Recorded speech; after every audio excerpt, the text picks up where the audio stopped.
Today I'm talking about the French Revolution, which began with a cry for liberty, equality, and fraternity, but not all of France was on board. In one quiet region in western France, this did not lead to freedom, but to fire, terror, and mass death. This is the story of Vendée and their massacre, a civil war within a revolution.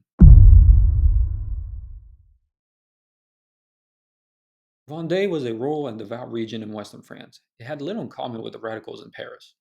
Here, the people lived with the rhythms of the church and the land. But revolution brought sudden and brutal changes to the region.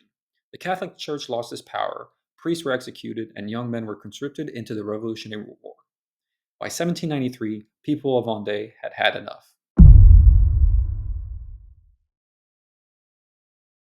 So, tens of thousands of peasants, nobles, and former soldiers rose in rebellion, calling themselves the Catholic and Royal Army. They weren't fighting for power, they were fighting for survival, for faith, and the old ways of life. Against all odds, the rebels won key victories, but in Paris, the government saw it as treason and prepared a response.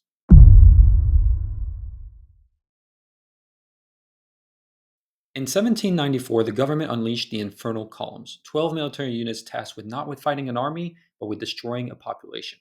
General Turreau was given orders to destroy, burn, and eliminate the resistance by any means necessary. We must make Vendée a cemetery, he wrote. Tens of thousands of civilians were slaughtered, entire villages were wiped out, women and children were not often spared. In the city of Nantes, many drownings known as noyades became common.